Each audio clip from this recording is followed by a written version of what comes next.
que vino a este mundo para darnos salvación. Amén. Son bienvenidos en el nombre del Señor Jesús. El relato del Evangelio según Marcos, capítulo 10, verso 45. Porque el Hijo del Hombre no vino para ser servido, sino para servir y para dar su vida en rescate por muchos. Amén. Gloria al nombre de Jesús. Pueden estar cómodos en el nombre del Señor Jesús en esta noche. Vamos a hablar de redención. Amén. Redención.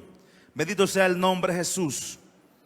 Es una palabra de pronto que muchas veces no la encontramos en la Biblia y de pronto alguien no sabe qué significa esa palabra redención o qué tiene que ver con nosotros.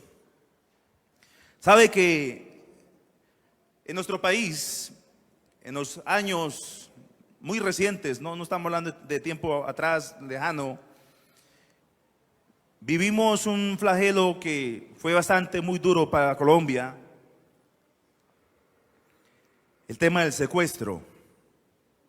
Cuando secuestran a una persona, se exige un rescate, un pago, a cambio de la liberación de esa persona. Amén. Cuando se roban algún vehículo o algo, a veces también piden algo a cambio de que se devuelva ese vehículo. Pero ¿qué tiene que ver la redención con nosotros como cristianos y con usted, amigo, en esta noche? Bendito sea el nombre de Jesús. Sabe que en el tiempo bíblico, en el tiempo de Israel, cuando Israel se formó como nación, a todos se les repartió herencia por igual. No habían pobres. Todos tenían una herencia porque a todos se les entregó una herencia. Pero como Dios que conoce todas las cosas, dio leyes para cuando hubieran pobres. Porque los que recibieron alguna heredad la malgastaron y quedaron en pobreza. ¿Qué sucedía cuando una persona se endeudaba demasiado y que quedaba prácticamente en la calle? Esa persona se vendía como esclavo. Esta persona se entregaba como esclavo a aquel a quien le debía. Y esta persona ahora, después de ser libre, después de ser dueño de algo, ahora era un esclavo. Ahora pertenecía a un amo. Y había alguna forma de que esta persona fuera liberada. Existía alguna forma de que este esclavo recobrara su libertad. Porque así Dios lo había establecido. Pero esto estamos hablando del tema allá de la nación de Israel. Pero las naciones paganas donde había esclavitud, allí no había normas ni leyes que rigieran la esclavitud. Se decía que existía la posibilidad en caso de Israel que al 6º año de esclavitud de una persona, el amo de esta persona debía liberarlo y era libre. Al 6º año le decía: usted queda libre, usted puede irse.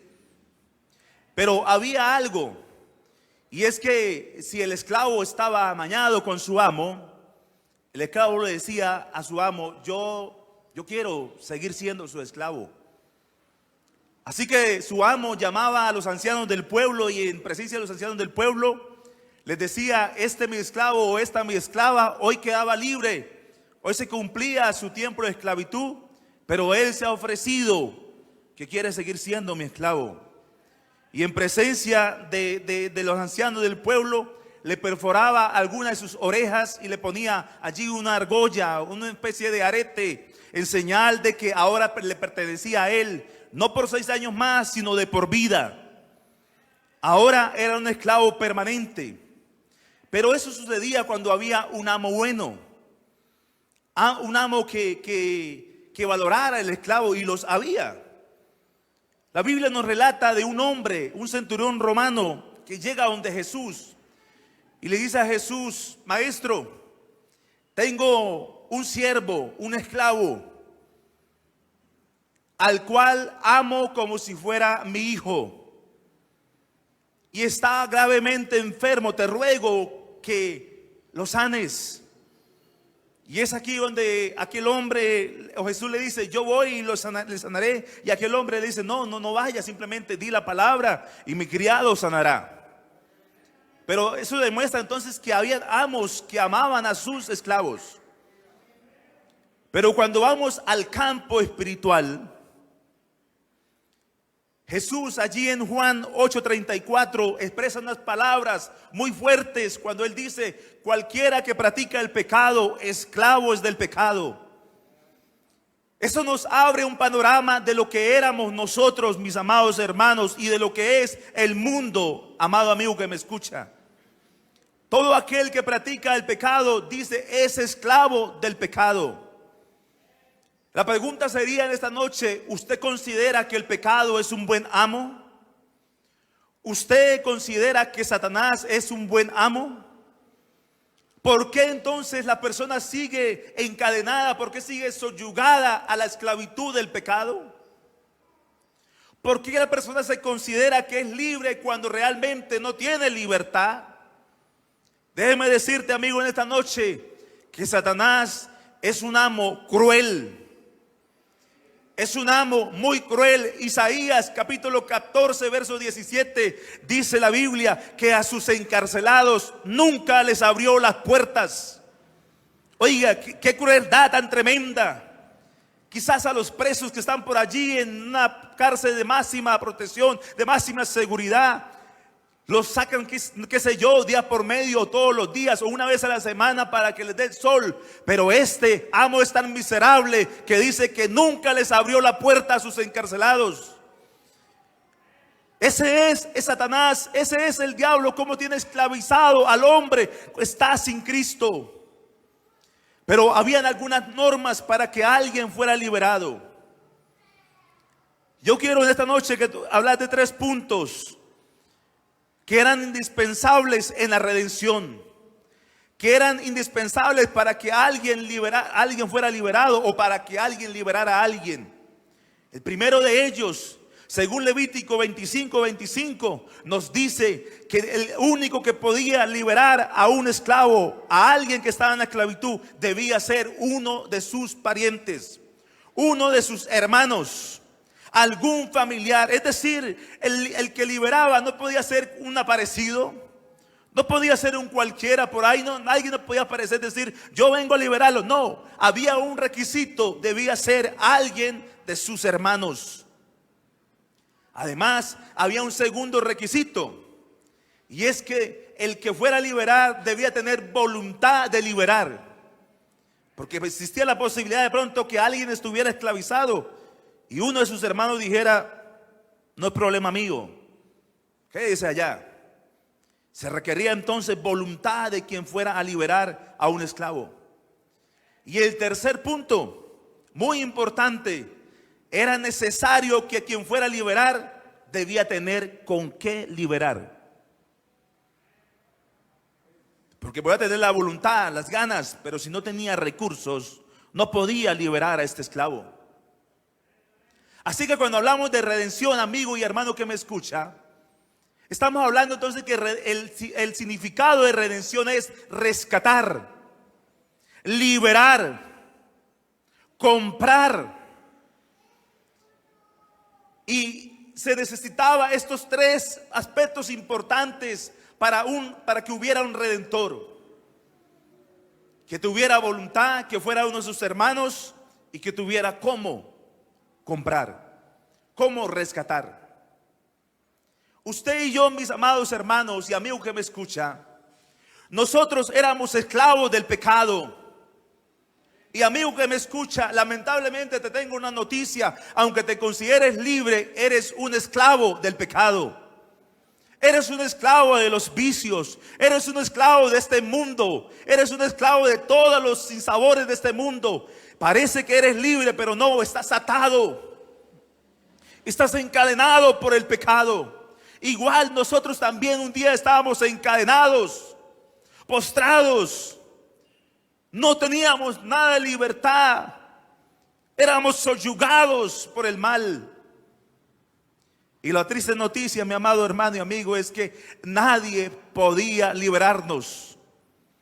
Ni nosotros mismos no podíamos liberarnos. El hombre por sí mismo no puede liberarse. Por eso la necesidad de un redentor. Por eso la necesidad de que alguien pudiera liberarnos. Pero ¿quién? Si el primer requisito era que era uno de sus hermanos. Y dice la Biblia que por cuanto todos pecaron, todos estaban destituidos de la gloria de Dios. Es decir, todos eran esclavos del pecado. Es imposible que un esclavo vaya a liberar a otro esclavo. Eso no se da. Se necesita que el que vaya a liberar sea alguien que sea libre. Alguien que esté libre. Y el texto bíblico nos dice en Salmo 49: los que confían en sus bienes y de la muchedumbre de sus riquezas se jactan. Ninguno de ellos podrá en manera alguna redimir al hermano, ni dar a Dios su rescate, porque la redención de su vida es de gran precio y no se logrará jamás. Esa era la cruel realidad, mi amigo, para usted y para mí. Era que nadie podía rescatarnos. Y así reuniéramos todo el oro del mundo, no podríamos redimirnos. ¿Cómo entonces era posible que pudiéramos ser rescatados? Pero por allí el profeta Isaías abre una puerta de esperanza, abre una puerta de luz. Cuando inspirado por el Espíritu Santo, habla el profeta allí en el capítulo 25. Ciertamente el cautivo será liberado del tirano. Y comienza a abrirse una puerta de que iba a haber un rescate. Pero ¿cómo se iba a dar ese rescate si toda la humanidad era esclava del pecado? Pero quien estaba haciendo una promesa de un redentor era Dios. Dios estaba prometiendo que Él iba a redimir. Pero ¿cómo Él iba a redimir si Dios es espíritu, dice la palabra de Dios, y nosotros somos carne? Y el primer requisito era que debía ser uno de nuestros hermanos. Pero hay una noticia, mi amigo, mi hermano. La palabra de Dios nos dice: por cuanto los hijos participaron de carne y sangre, Él, ¿cuál Él? Pues Dios participó de lo mismo. Se hizo como uno de nosotros. Tomó forma humana. ¿Para qué? Para destruir por medio de la muerte al que tenía el imperio de la muerte, y así liberar a los que eran sujetados bajo esclavitud toda la vida. Ya el primer requisito estaba cumplido. Dios se hizo como uno de nosotros. Dios fue manifestado en carne, mi amigo. El Dios que creó el cielo y la tierra, Él se hizo como humano como nosotros, con un solo propósito: rescatar a la humanidad. Además, se necesitaba que quien fuera a rescatar debía tener voluntad. Y la voluntad la tenía, gloria a Dios. Porque el Hijo del Hombre no vino para ser servido, sino para servir y para dar su vida en rescate por muchos. ¿Usted no le parece lindo eso? De que Él no solamente se hizo como uno de nosotros, sino que tenía voluntad para hacerlo. Aleluya, gloria al nombre del Señor. El tercer requisito que era indispensable: quien fuera a redimir debía tener con qué redimir.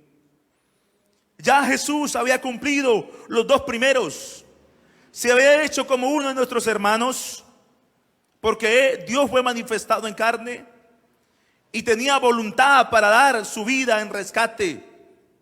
Pero ahora se necesitaba que tuviera algo para ofrecer, para redimir. Y el apóstol Pedro nos escribe lo siguiente en la primera carta, capítulo 1, verso 18: sabiendo que fuisteis rescatados de vuestra vana manera de vivir, la cual recibiste de vuestros padres, no con cosas corruptibles como oro o plata, sino con la sangre preciosa de Cristo, como de un cordero sin mancha y sin contaminación. Ahora estaba cumplido todo el propósito. Se hizo como uno de nosotros. Tenía voluntad para hacerlo y tenía con qué. Su sangre preciosa fue derramada para que fuéramos libres, para rescatarnos. El hombre por sí mismo no podía rescatarse, pero gloria a Dios, porque Él sí lo pudo hacer. Él nos rescató, nos redimió. Amén, gloria a Dios.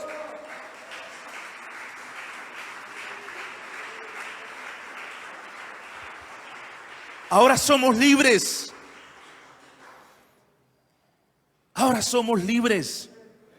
Amigos, si estás atado en cadenas, si estás atado por el pecado, trata de salir adelante, trata de buscar a Dios, trata de buscar la presencia de Dios, pero te es imposible porque estás atado. Quiero decirte que de esta noche aquí hay redención, porque aquí está el que nos redimió. El Redentor se llama Jesucristo. ¿Sabe? Me llama la atención algo. En algún lugar vi una escena. Una persona compró un loro, pero quien lo tenía, el primer dueño, lo mantenía enjaulado todo el tiempo. Y el que lo compró, en su casa tenía un árbol en el solar de la casa, así que allí puso la jaula, pero le abrió la puerta para que el loro saliera y paseara por el árbol. No lo quería ver enjaulado, pero el loro no salía. Así que esta persona le incomodaba y cogía el loro y lo sacaba a la fuerza y lo ponía allí en el árbol para que él se pudiera mover. Pero el loro buscaba nuevamente la jaula y se metía entre la jaula con la puerta abierta. ¿Por qué me llama la atención esto? Porque yo he visto hermanos que siguen atados, que siguen encadenados a su pasado, a lo que vivieron cuando eran niños, a lo que vivieron cuando eran jóvenes, a algo que pasó hace años. Y no se han dado cuenta, no se han dado cuenta que las puertas están abiertas. No se han dado cuenta que las cadenas que tenían en sus manos un día se cayeron.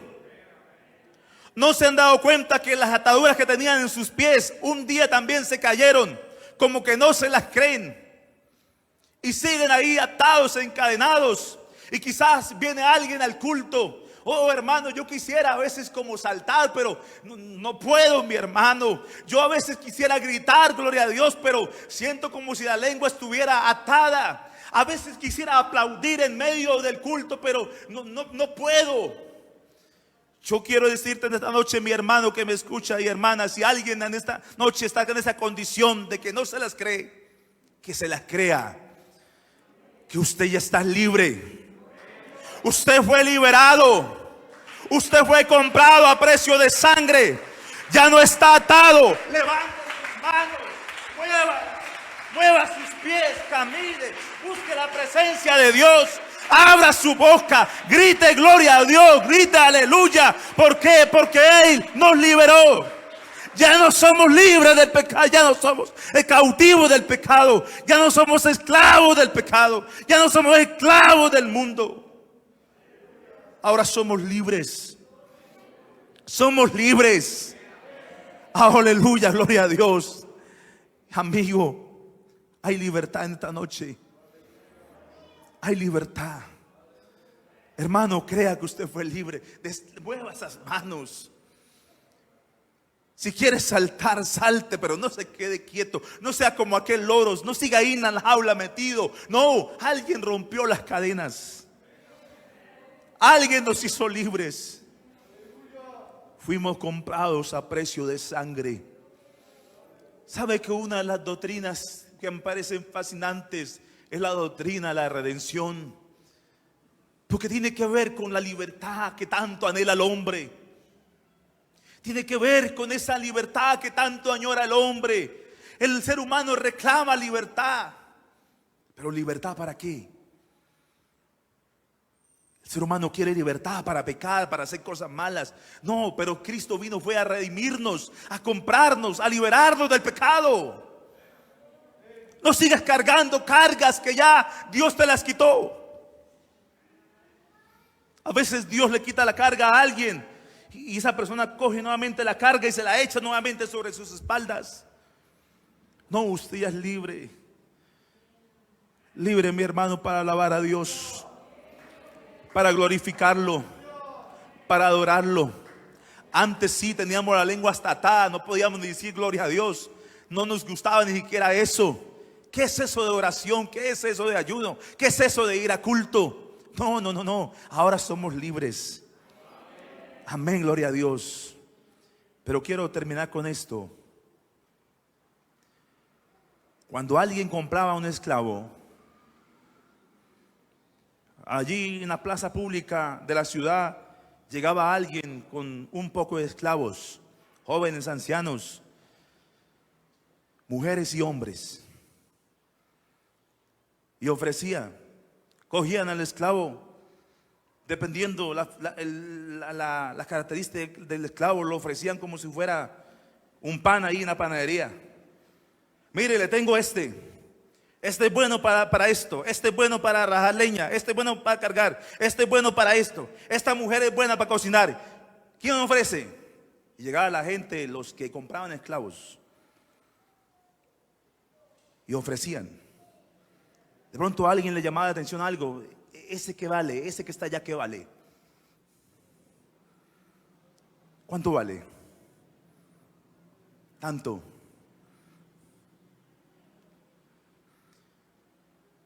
¿Sabe que usted y yo éramos esclavos? Y estábamos en la plaza pública, encadenados, atados, sin esperanza de nada, mi hermano.